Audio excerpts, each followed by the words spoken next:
Hi, everybody. This is Cathleen Scott. Welcome to the Cathleen Scott podcast. Today, we're going to talk about what makes an employer a good employer. First, let's dispel the labels of like all or nothing thinking that employers are either all evil or all good. Almost everyone is a variation of in between, right? But I want to focus on today is what to the outside world makes someone seem to be a, quote, good employer? And from my perspective, as someone who's been practicing in labor and employment law over 25 years, I think it has to do with really one thing, and it's your employees. And I think part of that has to do with the culture. I mean, truly, culture is everything. I don't know if anybody has ever had an experience where they walk in to a restaurant or to a hair salon or to a shop, and they just instantly feel like the employees are happy, friendly, they're welcoming, it's warm. You don't feel uncomfortable shopping alone there because people are kind of drawing you in and making you feel good. That culture doesn't just happen. That's something that takes work. And it's like you have to kind of build it stitch by stitch by stitch. And one way you can do that is establishing very early on your firm's or your company's what we call core values and really living by them. You hire by them, you coach by them, and then ultimately terminate by them. And when you start to do that, people start to understand and make better decisions. They start to act in a certain way that they know, oh, this is consistent or inconsistent with our core values. For example, in a busy law firm, if the firm sort of indulges people complaining about their workload, how busy they are, and the company engages in that, management engages in that, the managing partner enjoys talking about their level of work and how busy they are. What have we done? We've created a culture where people can essentially kvetch, complain, bitch, moan about their workload, and it's accepted. And so the culture therefore builds on this idea that when a client calls, oh, it's one more thing I have to handle. How can you turn that around? You can turn it around by creating a culture that makes it unacceptable, that having work is job security, that enjoy what you do, feed the passion, and call attention to people who are doing it really well. We do that in our firm in a couple different ways. We use a reward system called Bonusly, which is like an app that allows you to give people kudos when they do good work, and it works really great, especially with remote workforces. I also try to call attention to people when they're behaving really well and call kudos to them in our daily huddle, which is something attended by the entire firm, because it's a really powerful way to lead behavior is by giving kudos and positive feedback for people who are doing it already. You also have to create a culture of candor, of radical candor, a place where people can actually say what they mean and mean what they say without suffering feedback or retaliation. Now, this seems obvious, right? Of course, I'm not going to retaliate against somebody, but are you sure? Let me talk about this way.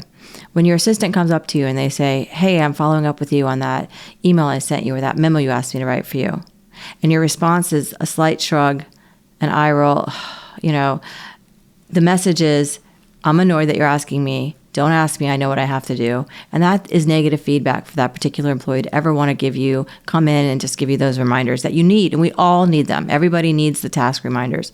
So it's important to create a culture where you can give feedback in a way that you're receiving it and people are giving it, and it goes a two-way street. So just like you can tell an employee, hey, listen, I know that you've been going through a lot and your child started at a new school, but I really appreciate it if you could be here when I start my day at 9 o'clock. And if you can't, could you just shoot me a text and let me know?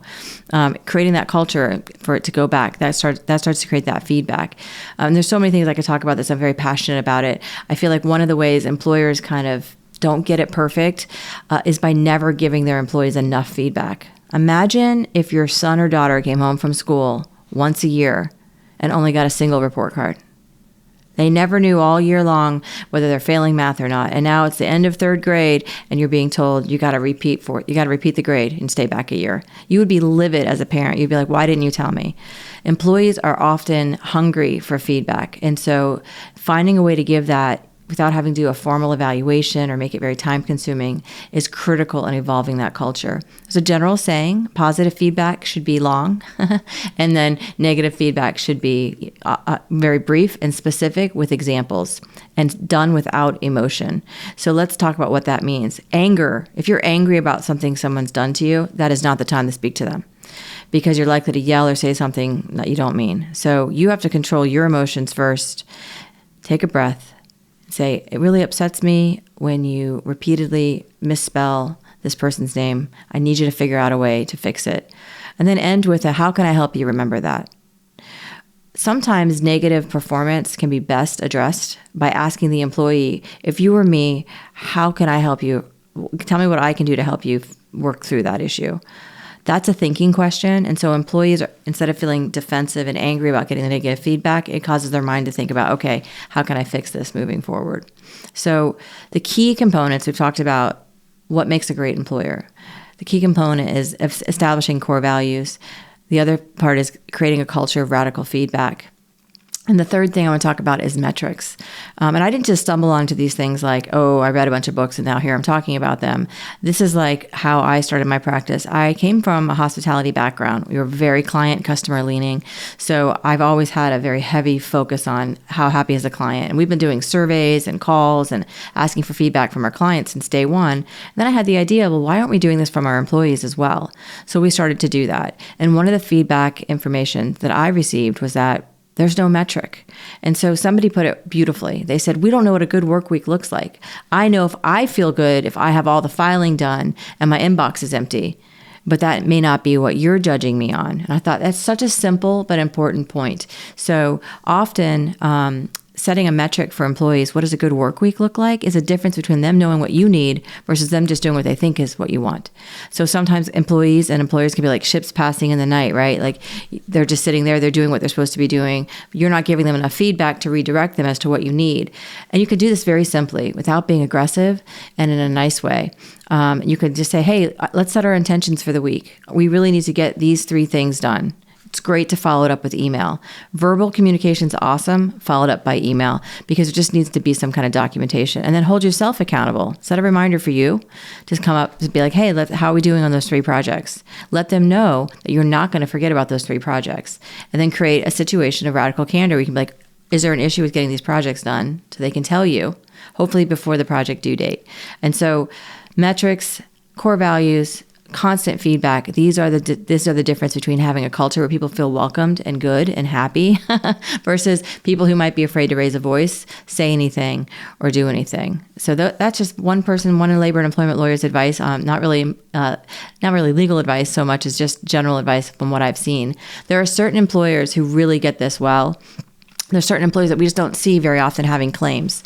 And so in 26 years, you tend to see a lot of the same frequent flyers, right? Coming in, employees coming in being like, I work for X and this is happening. It's like, oh yeah, we've seen that before. And sometimes I so badly just want to pick up the phone and call that employee and be like, hey, let me help you, which would be improper because I'm representing the employee.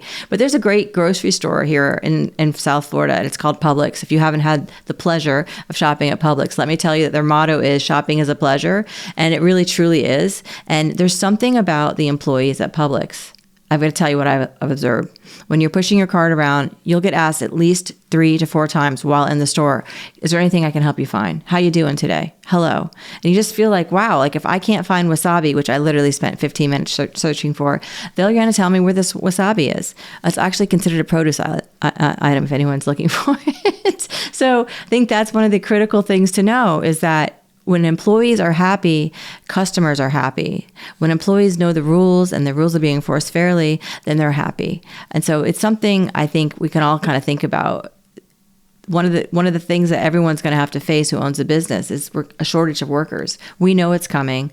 There are more jobs than there are people to fill them. That's sort of changing a little bit now, but in general, and we know that artificial intelligence and AI is going to replace some tasks, right? And so that's something to think about too. How can you give your employees that security and thinking ahead? How can you make them happy?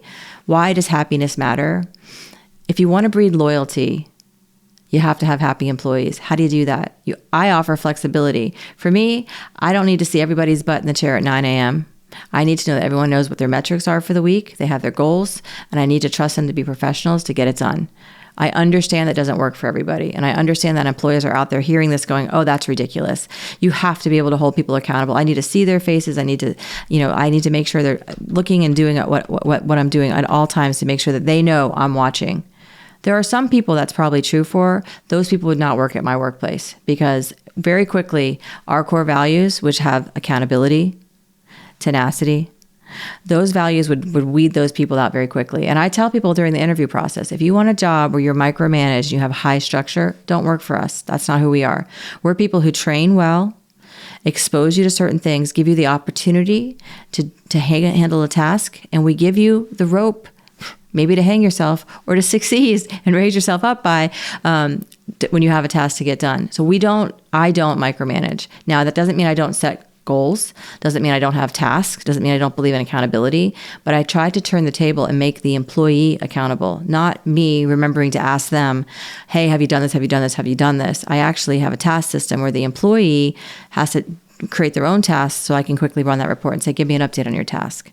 It's a change in thinking. It's a change in culture. And what you find is like, instead of having a bunch of people who feel afraid and like minions, what you start to create is a culture of people who actually feel empowered and have the freedom to to get things done, and also have the ability to let you know if they think they can get it done better. So that's my 2 cents today from a labor and employment law lawyer's perspective on what it takes to have a good culture, making it a great place to work, have core values, set metrics, offer flexibility because it breeds loyalty, and recognize that happy employees mean productive employees, and that means happy customers too.